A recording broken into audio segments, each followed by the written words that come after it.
Hello नमस्ते प्रणाम हर हर महादेव। हम आप सबके भाई बानी दीपक दीपांशु। तो आप सभी को स्वागत है हमारे इस यूट्यूब चैनल में दीपक दीपांशु राइटर में।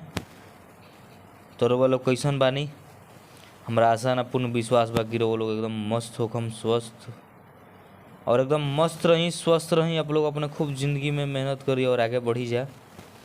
तो आज हम भैया आप सब खातिर लेकर गए बानी बहुत ही एकदम प्यारा सा गाना बाटे, एकदम माने ज़बरदस्त मैटर बा। जाड़ा स्पेशल सॉन्ग बा, जाड़ा स्पेशल 2024। बहुत ही सच में अच्छा मैटर बाटे, सच में हिट बा।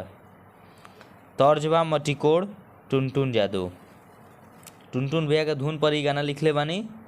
मटिकोड़ जौन भैया के गाना आई रहा देवी गीत, वही देवी गीत पर बहुत ही ज़बरदस्त जाड़ा के एकदम जाड़ा लगन स्पेशल सॉन्ग बा। तो हमारा आशा ना पूर्ण विश्वास बा कि भैया आप सबके बेहद पसंद आई। अच्छा लगी तो प्लीज़ वो सब खातिर बहुत ही मेहनत करके तो एक शब्द बनाई ना, गाना लिखी ना। अपने भाई के वीडियो पर आप लोग ज़्यादा से ज़्यादा अपन लाइक शेयर एक एक अपन प्यारा सा कमेंट आप लोग ज़रूर करब जा। और अपने भाई दीपक दीपांशु के और चैनल के दीपक दीपांशु राइटर के जो चैनल बा आप सब भरपूर सर अपन प्यार और आशीर्वाद वो सब देहब जा। और जो भी भाई अभी तक ले चैनल के सब्सक्राइब नहीं कैले प्लीज़ आप लोग सब्सक्राइब कर ली, बेल आइकन प्रेस कर ली, ताकि जो भी वीडियो लेकर के नोटिफिकेशन आप सबके पास पहुँचे, ताकि आप सब उस वीडियो को देख सकी जा। तो चलिए वो सबके गाना डिबेट सॉन्ग बाई लड़का लड़की दोनों बा, जहाँ दू बाटे खुद समझदार बन जा समझ जाइब जा। कोई जा 2 बार गावे के बा। तर्ज लिखल ही बानी यदि सामने मटिकोड़ टुनटुन जादू जाड़ा स्पेशल सॉन्ग हिट गाना 2024। बहुत एकदम प्यारा सा लगन स्पेशल बाटे, काहे कि ठंडा में लगन भी बड़ी सो। तब इस ठंडा में बस लगन आवे वाला बात उहे एकदम मैटर देखते हुए बनैले बानी। तो रोआ सबके वीडियो के जे भी भाई देखता है भाई प्लीज़ वो सब बिना लाइक बिना कमेंट के वो सब वीडियो के मत जाइब जा। अच्छा लगी तो काहे कि रोए सब खातिर भैया मेहनत करी ना, एक शब्द जोड़ाई ना जोड़ी ना, एक मैटर बनाई ना। तो प्लीज़ वो सबसे यह रिक्वेस्ट बा आग्रह बा कि वीडियो का आप लोग ज़्यादा से ज़्यादा लाइक शेयर और एक एक कमेंट आप लोग जरूर करब जा कि हाँ कैसन लागल। तो काहे कि वो सबके भैया प्यार और आशीर्वाद के बिना हर कलाकार के ज़िंदगी अधूरा रहेला। तो प्लीज़ वो सबसे आग्रह बा अपने भाई के भी वैसे ही प्यार और आशीर्वाद नहीं जा। तो चलिए वो सबके देर ना करते हुए हमें मुखड़ा के डमी करके सुनावो। तो नहीं मुखड़ा के डमी बा लड़की बोलती है, रोज सुबह जाई ना पढ़े घरावा से बहरी, पड़ेला ठंडा चाहे गिरे शीतलहरी। रोज सुबह जाई ना पढ़े घरवा से बहरी, पड़ेला ठंडा चाहे गिरे शीतलहरी।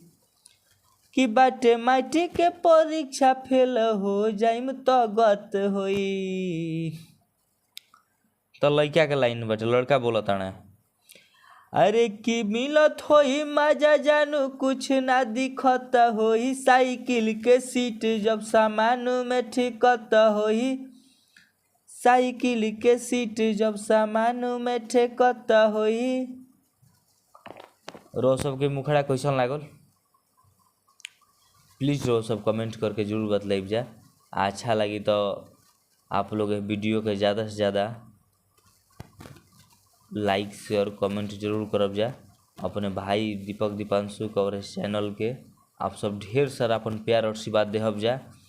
और आप सबसे बता दें कि जे भी भाई के पर्सनल गाना लगे कोई भाई कॉल व्हाट्सएप के जरिए संपर्क करके हमसे गाना लिखवा सकता है कम चार्ज में बढ़िया गाना। तो चली वो सबके हम फर्स्ट अंतरा की देखिए हमने के फर्स्ट अंतरा बाटे। तो प्लीज़ वो सबसे यह आग्रह बा विनती बा कि भैया आप लोग चैनल के सब्सक्राइब कर ली, बेल आइकन प्रेस कर ली, ताकि वीडियो का नोटिफिकेशन आप सबके पास पहुँचे। आज जे भी भाई के हमारी वीडियो अच्छा लगी तो प्लीज़ वो सब भैया ज़्यादा से ज़्यादा प्यार आशीर्वाद अपने भाई के देहब जा दीपक दीपांशु के और इस चैनल के। और इस चैनल से आप लोग बहुत मतलब कि चैनल के माध्यम से आप सब जुड़ी जा, काहे कि रोज सब खातिर बहुत कुछ नए नए चीज़ ट्रैक न्यू ट्रैक लेकर के आवत रही ना और लेकर के आईब। तो वो सबसे आग्रह बा विनती बा कि इस चैनल के माध्यम से आप लोग ज़्यादा से ज़्यादा जुड़ी जा। आ जे भी भाई के पर्सनल गाना लेवे को होखे भाई कॉल व्हाट्सएप के जरिए अपन गाना लिखवा सकताने कम से कम चार्ज में, अच्छा गाना लिख दिए। तो प्लीज़ रोज सबसे यही आग्रह बा, रोज सबसे विनती बा भैया कि आप लोग ज़्यादा से ज़्यादा इस चैनल के माध्यम से जुड़ी जा और अपन भाई के प्यार और आशीर्वाद दी जा और बनैले रही जा। और आजीवन रोज सबके प्यार आशीर्वाद के जरूरत बा, काहे कि रोज सबके आशीर्वाद के बिना हर कलाकार के जिंदगी अधूरा रहेला। तो भैया ऐसे रोज सबके प्यार आशीर्वाद के जरूरत बाटे। तो चली रोज सबके देर ना करते हुए हम फर्स्ट अंतरा के डमी करके सुनावत नहीं। लड़का के लाइन बा, टॉप कान टाप हमार बाड़ू तू माल हो, देखी नाही केहू ऊपर से ओढ़ली हसाल हो। तो लड़की कहती है कि कहीं कुछ बोल देला लागे ना का शरम, एकदम यरऊ तू बाड़ बेशरम, कि तोहरो पता जब जाड़ा के हवा से कत होई।